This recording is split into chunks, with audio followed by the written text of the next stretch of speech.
Have you ever had one of these days when you get up in the morning and then suddenly you look at the clock and it's 10 a.m. and then you look at the clock again and it's 1 p.m. and then again it's 3 p.m. As homeschool moms, it can kind of go like that, right? Most of us have had days like that. But are you consistently having days like that where the day just gets by and you don't get to your homeschool? You don't get an opportunity to do the things that you have planned that you want to do with your kids. Now, that could be a problem when you have homeschool goals that you want to accomplish. And today I'm going to give you just a couple of main tips. I've got two main areas you need to focus on, and then a bunch of little things that fall underneath that on how to make sure that you actually get started every day so that you can accomplish what you want to accomplish and you can reach those goals. And at the end of the day, you can say, yes, we did the most important things. Welcome to Little by Little Homeschool Podcast, where you'll learn tips and strategies that will empower you to home educate your children. I'm Leigh Nguyen, a homeschool mom of over 12 years, which includes 2 graduates. When I started homeschooling, I was pretty much on my own and was desperate for encouragement and help. My mission is to be a source of encouragement and help to you. Whether you are just beginning your homeschool journey or you're deep into the homeschool lifestyle, Little by Little Homeschool wants to help you stay the course because all the time you are investing into your children is completely worth it. If you're ready to take your homeschool to new levels, keep listening. When a topic like this comes up, I always think of the book, Give a Mouse a Cookie. I don't know, do kids still read that? My kids were obsessed with that book. I think mostly because they thought that if they read the book, cookies would suddenly appear. But it's just like the book, Give a Mouse a Cookie. If you give a mom a to-do list or just motherhood in general, well, you know how the story goes. She's going to find one thing after another that needs to get done. Now, I know that you have a lot going on, but you've also got homeschool. And no matter your style of homeschooling, there are things you want to accomplish in a day. There are lessons possibly you want to do, whether they're formal or informal. There are experiences that you want your kids to have. There are conversations that you want to engage in with them. There is material that you want to introduce them to. And so, in the back of your mind, you have these goals. I hope that you have these goals written down because if you don't have them written down, they're going to get lost in that mind, in that cookie mind of all the chores and all the things that need to happen. We get to do this in your homeschool blueprint. So don't worry. When you join your homeschool blueprint, you will be able to get those goals all figured out, written down, so that you can actually accomplish them. But I know that you have a lot going on, and I do as well. We all do. Look over at the other homeschool mom that you see. She has a lot going on too. But to be honest, I'm just going to be upfront and I'm going to be honest and tell you that the issue that we're talking about today has not been a big concern for me, but that's because I have today's tips in place. And it's exactly because of that. Or I could easily find myself putting homeschool on the back burner. Now, I'm not saying that homeschool is not ever put on the back burner. I'm talking about regular days when there isn't any crazy situations going on. You don't have a newborn baby. There's just regular life and there is just you doing homeschool. When it's just regular life and not any extreme situations, we really shouldn't be putting homeschool on the back burner because it's a season of life that you're in right now. And I know it can feel so long. And you're like, is this ever going to end? Felt like that too. And here I am on my last 2 years of homeschool. So it will come to that point. Right now, while you are deep in the trenches and there isn't anything big going on in the family or anything else that is distracting you, we have to then just kind of say, look, I can't put homeschool on the back burner. And so, in all of those seasons, I didn't put it on the back burner and made it a priority. And so, even now, today, as a high schooler, I can find myself with a lot of different things that I could do, that I would want to do. And I have to tell myself that no, this is important. This is the more important thing to do right now. And so I have to make sure that I prioritize that every day. And I want you to do that as well. So let's go into these couple of tips. Now, I have two main categories that all of these tips are going to fall underneath. The first category is going to be labeled just very simply the night before. So the night before a school day. Now, I don't really like to say school, but we've already covered all of that just to kind of keep it easy and simple instead of being like the night before your home education day. We're just going to say school. So if you do school, if you focus on lessons Monday through Friday, that means that Sunday through Thursday nights, you are going to make this a priority and you are going to get yourself ready for the next day. No matter whether the next day is a day of homeschool lessons, a day of a field trip, it is a family day, it's a day of, it's like a Sunday, or you're going to church and have some Sabbath rest. No matter what, a great day begins the night before. And it includes a couple of key things. Now, no matter what your day, one of the key components of having a great day is actually the night before getting a good night of sleep. It doesn't matter what is going on the next day, it doesn't matter how old you are, and even, yes, you in your 20s, 30s, 40s, a good day begins by getting your rest the night before. As I am recording this, it is very early in the morning, and I got to bed last night. I was absolutely exhausted yesterday, and I just hit some of those days. And I told myself, get to bed. And I did. And I slept hard as a rock. And I feel so much better today. And I know that, okay, I don't know where I am in my cycle and stuff. This might be the couple of days that I need a little bit of extra rest. And so, therefore, tonight I have plans to get to sleep on time, maybe even a little bit early. That one's a little bit hard for me, but we know that a good day starts by getting a good night of sleep. So, the night before you have these homeschool days, get a good night of sleep. And not just you, the kids as well. Get them to bed on time. Now, what about you the night before? I've got a list of things. Are you okay? Are you ready? You might want to write these down. And they're not that hard, but it's just so that you can help remember them. And so the night before, look over your homeschool plans. Look over what it is you're going to do the next day. Look over just overall your plans for the day. What do you have going on tomorrow? Are there certain activities? Are there certain things that you volunteered to do? What is it that you are committed to tomorrow? So, and that also includes the homeschool plans. Come up with a game plan the night before. Maybe that includes writing it down and kind of writing down, maybe you have such a tight day and you have to write down the times to help keep you focused, then do that. Or maybe it's just a routine for the day. Write that down for the next day as to what you have going on. So look over your homeschool plan so that tomorrow it is not a shock as to what you're doing. Then set out your homeschool stuff, whether it is a stack of books or it's a laptop or whatever it is. I have right now, like I told you, it's early morning. I did this last night for my high schooler. Yes, it's just one of him.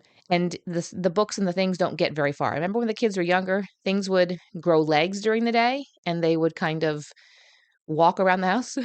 And I would find books and notebooks and curriculum and things throughout the house. But I don't find that anymore. He keeps it all pretty much in one spot. But I took the time to kind of flip over his notebook that has all of his assignments in it and to stack things up nicely, get his pencil out. And it didn't take me very long. And when you do this consistently, it does not take very long at all. So we've looked over the plans overall for the day, the homeschool plans. You set out the homeschool supplies. Then take a look also at those plans. Get out anything extra or unusual that you might need. I remember for some of my kids, maybe during the high school years, we would have some experiments to do, especially during their biology dissection stuff. And I would make sure that I had the items that I needed. Now, this does not mean that if your lesson plan, say your science is calling for an experiment tomorrow, and you don't have your 1 drop of hydrogen peroxide or whatever random thing that you need, I am not telling you to get in the car and drive over to the grocery store unless you want to. You can put that off for another day. You could say, you know what? We're going to do the lessons. And then when I get to the grocery store on a regular day, we will then do that experiment next week. The kids will live. It's okay if it does not happen on that day. That was one of my frustrations with school, is that I would find out from my kids' teachers and they would need something the next day. And I was running over to the grocery store or Target at 10 o'clock at night because not finally the kids are in bed, but because I was very strict on bedtime. But I had a lot of other things to do. And I was like, okay, I have a moment to breathe at 10 o'clock at night and running over and do it. I'm not telling you to do that. So get out the extra supplies, get out the unusual things that you have. And it also includes maybe You could be looking back. If you know you have a lot of experiments, especially when it came to the dissections, like I made sure that I had all of the random things that I would need in order to be able to carry it out throughout that semester and not have to worry about last minute stuff. Well, that's a little bit of a rap chill there, but just overall, having the supplies out and on hand that you need. Do you have a busy toddler and you want to get out a couple of things for them to do? Maybe you have a busy toddler and you assign to different children to watch that toddler while you do some math lessons. What are some things that they can do? So maybe they're into puzzles, maybe they're into building things, but just getting out things to have them on hand so that you aren't digging through looking for things the next day. Okay, so now you have your supplies set out, you have your mind wrapped around the next homeschool day. Set aside and put in a more prominent place some of the work that your kids can do independently. Maybe this is just a math review sheet, and you might take some time and just write on there or highlight which ones to do. If you put out in front of, say, their seat at the kitchen table or at their wherever they are that they do their homeschool, wherever it is, whatever system you have set up, and you don't mark on there maybe what to do or you don't communicate with them, it might be you might get quite a downtrodden face when they see a page of maybe 30 problems to do. So take the time to set out some independent work and to mark on there and to make it obvious what you want them to do independently. That way, they come down. Sometimes I had kids that were up early, and I was like, well, instead of jumping deep into some playing, you could do a little bit, but then let's get going on this stuff. And instead of turning on some type of TV or anything, you can get going on this so that you have a bulk bigger amount of time later in the day. So any type of independent work that your kids can do, put that out. That way, maybe while you're finishing up breakfast, they can work on some of that. Or it is just there. So in between any lessons, they know that they can then work on that. Let's back up and let's talk about breakfast. The night before, come up with a plan for breakfast. I'm not saying it has to be a 5-course breakfast or anything, but make sure that you know what you're going to make for breakfast. Make sure you have all the supplies, you have all the ingredients for that breakfast. If you do not, don't run to the grocery store. Look at what you do have and come up with a new plan. So make sure you have items ready, you have things out. Oftentimes the night before, if I am going to maybe make some type of like breakfast casserole or something, and this just a couple days ago, so it's on my mind, and it called for some sweet potatoes. Well, I keep my sweet potatoes downstairs in my basement. And so I was like, well, instead of having to go down the basement in the morning, let me bring them upstairs and put them on the counter. So I'm not saying to put out like the bacon or the eggs on the counter the night before. Don't do that. Leave those in the refrigerator. But anything, any pans, anything, you can pull those out and have them out on your kitchen because we know in the morning we can be feeling groggy, and ourself tomorrow morning is going to thank ourself tonight for doing those things. Now, if you are saying to yourself, I don't have goals, I don't have homeschool to set out, I don't know how to get my kids to be independent learners and to do their work on their own, that's where your homeschool blueprint is going to come alongside you and it's going to walk you through that process. And we're going to get some goals, okay, girlfriend? You and I are going to have goals, and you are going to love those goals that you're going to create, and you're going to work towards reaching those goals every single year. So you can get more information about your homeschool blueprint at Little by Little Homeschool/blueprint, and the link is also in the show notes.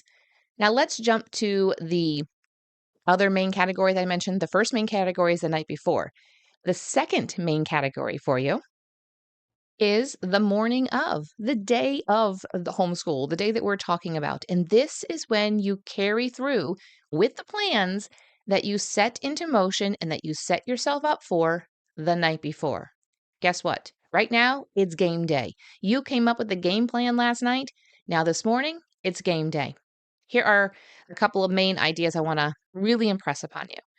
The first is your phone. It's an issue.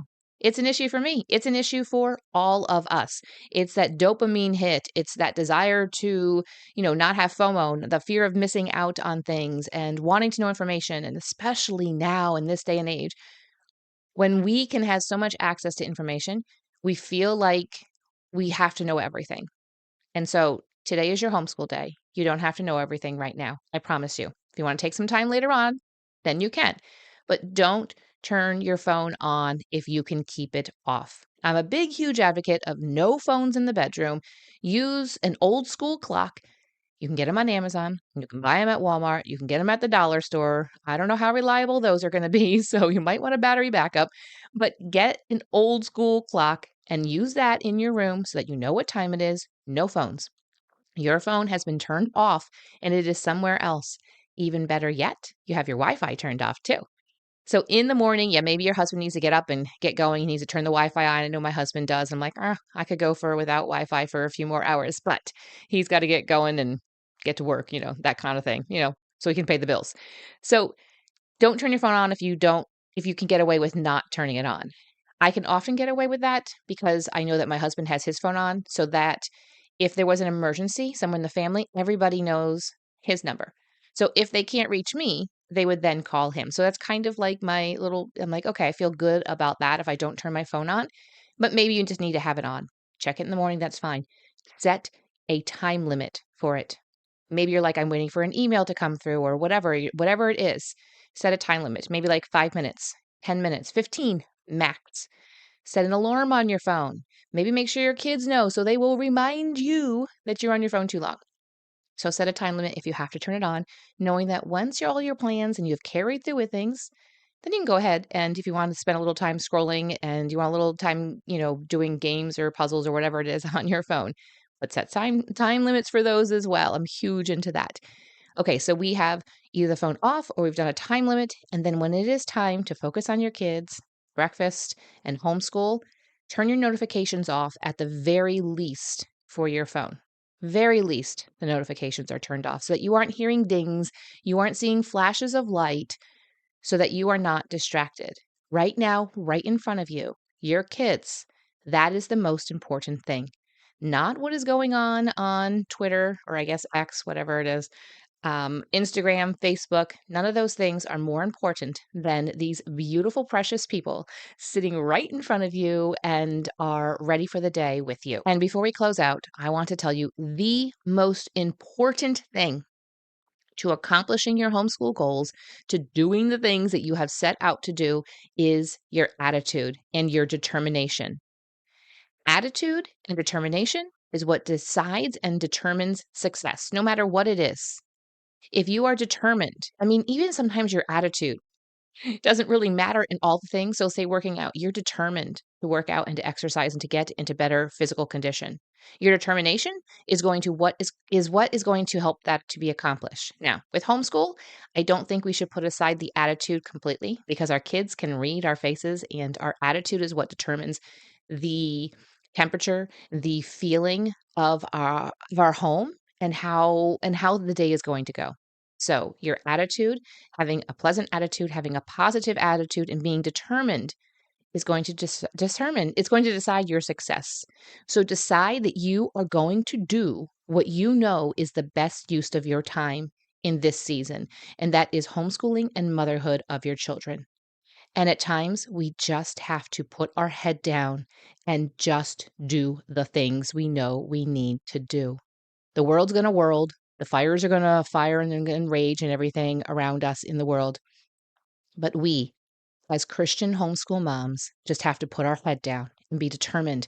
I'm going to do what is best for my kids and my family right now, today. And then that night, you're going to set up for the next day and you're just going to do the thing. Put your head down. How have all of the moms who have reached the end of their homeschooling or are close to reaching the end of their homeschooling, how have they gotten there? And with a feeling of success and a feeling of accomplishment and a feeling of just satisfaction. It's because we put our heads down and we just did the things. Okay? I want you to put your head down and do the thing. Friend, if you have not gotten your ticket for the Little by Little Homeschool Conference, I want to encourage you to do so. Ticket sales will end 1 week from tomorrow, so on Friday, October 25th. And today I want to share with you one of our sponsors. I just feel so blessed for Classical Conversations of New York to come alongside us and want to encourage the moms. They are a general conference sponsor as well as a sponsor for our volunteer lunch. This conference is not going to happen without volunteers and without the team that is going to be surrounding me this day. And I am just so blessed by the moms who have said, yes, I want to volunteer. And I am doubly blessed by Classical Conversation saying, "Hey, you know what? We wanna fuel up those moms. We want them to feel good in the middle of the day so that they have enough energy to be able to carry through with all of the tasks so that they can serve you well at the conference." So I want to thank Classical Conversations of New York for coming alongside us with the conference. You can get information about Classical Conversations of New York in the link in the show notes, as well as to grab your ticket. Don't delay any longer. I am really looking forward to seeing you there. Thank you for listening, friend. I'd love to connect with you more. You can find social media links in the show notes and share this episode with a friend who could use a boost to her homeschool. See you back here real soon.